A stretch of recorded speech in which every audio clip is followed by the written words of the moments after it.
안녕하세요. 이번에 나만의 5가지 유일성이라는 주제로 스피치하게 된 김혜찬 실천제자입니다. 5가지 유일성 스피치를 작성하다 보니 오래전에 받았던 응답들을 다시 한번 확인하고 언약으로 붙잡을 수 있었고 하나님과 나의 관계가 깊어지는 귀중한 응답을 받은 것 같습니다. 첫 번째로 복음의 유일성입니다. 킹스에 처음 왔을 때 저는 불신자의 상태였기에 예배와 찬양, 기도가 어색하고 힘들기만 했습니다. 들리지 않는 말씀을 잡고 보이지도 않는 영혼을 전도하고 믿음 없는 기도를 했습니다. 영적인 부분이 준비되지 않은 채로 닥쳐오는 문제와 상황들이 제게 공허함과 짜증을 안겨주는 것은 너무나 당연했습니다. 그런데 어느 날 나의 근본 문제인 하나님 떠난 문제를 해결하시고 지금도 함께 하시는 예수 그리스도를 참으로 깨달았습니다. 그 뒤로도 문제와 상황이라는 풍랑과 파도는 변하지 않았습니다. 하지만 방주 되신 예수 그리스도 안에서 참된 자유함과 평안함을 얻게 됐습니다. 이것이 창세기 6장 14절 저의 복음의 유일성입니다. 두 번째로 천명의 유일성입니다. 예전부터 RUTC 언약을 붙잡고 있었지만 그저 메시지에서 하나님의 뜻이라는 말이기에 붙잡고만 있었습니다. 그러나 복음의 유일성을 발견한 후 예전부터 붙잡고 있던 이사야 6장 13절 RUTC의 말씀이 다시 보였습니다. 세상은 복음이 없는 황무지가 되었고 이 시대에 그루터기만이 하나님의 답임을 내가 직접 체험하니 RUTC밖엔 답이 없음을 절실하게 느꼈습니다. 덩달아 요즘 사람들은 일하기를 싫어하면서 이익을 추구합니다. 이런 시대에 RUTC를 위해 마음 담은 헌신을 하는 RUTC를 세우는 중직자가 되는 것이 저의 천명의 유일성입니다. 세 번째, 저의 집중의 유일성은 찬양입니다. 이 유일성을 발견하게 된 계기는 조금 특이하게도 한 선생님 덕분이었습니다.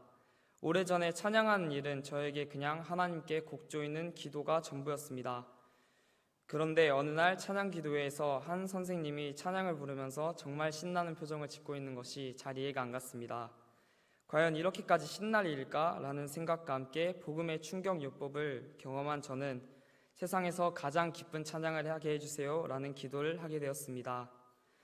며칠 후 밤 기도 시간에 찬양 가사를 묵상하다 보니 그 안에 복음의 말씀을 누리는 엄청난 집중의 비밀이 있는 것을 발견했고 그 뒤로 저는 찬양하는 것이 정말 기쁜 사람이 되었습니다. 네 번째로 저의 성령 충만 유일성은 말씀 집중입니다. 예전부터 킹스라는 시스템 속에서 산 저는 기도일 한 후에나 메시지를 듣고 뜨거워지는 마음과 불타는 열정을 가지고 성령 충만을 받았다고 생각한 적이 많았습니다. 그러나 그런 모습들은 오래가지 못했고 사무엘상 16장 13절에 성령의 충만함이 말씀이 충만하여 하나님이 생각과 마음을 지키셔서 내가 언약의 길을 가는 것이 나의 참된 성령 충만의 유일성임을 발견했습니다. 다섯 번째로 빛의 경제 지혜 유일성입니다. 강단 말씀과 오늘 말씀을 계속 듣다 보니 자연스레 세계복음화라는 하나님의 일이 나의 일이 되었습니다. 이 일 위해서는 경제와 지혜가 당연히 필요했고 나에겐 아무것도 없지만 하나님이 모든 것의 주인임을 발견했습니다. 하나님의 일 하기를 간절히 원했기에 내가 가진 것이 없어도 하나님께 계속 간구했습니다. 기도를 지속하다 보니 나의 것이 없음이 정말 당연해졌고 모든 경제를 드리는 일에 공부를 할 때도 하나님의 소원을 생각하게 됐습니다. 나 중심이 꺾이고 완전히 하나님 중심이 되는 것이 저의 빛의 경제 지혜의 유일성입니다.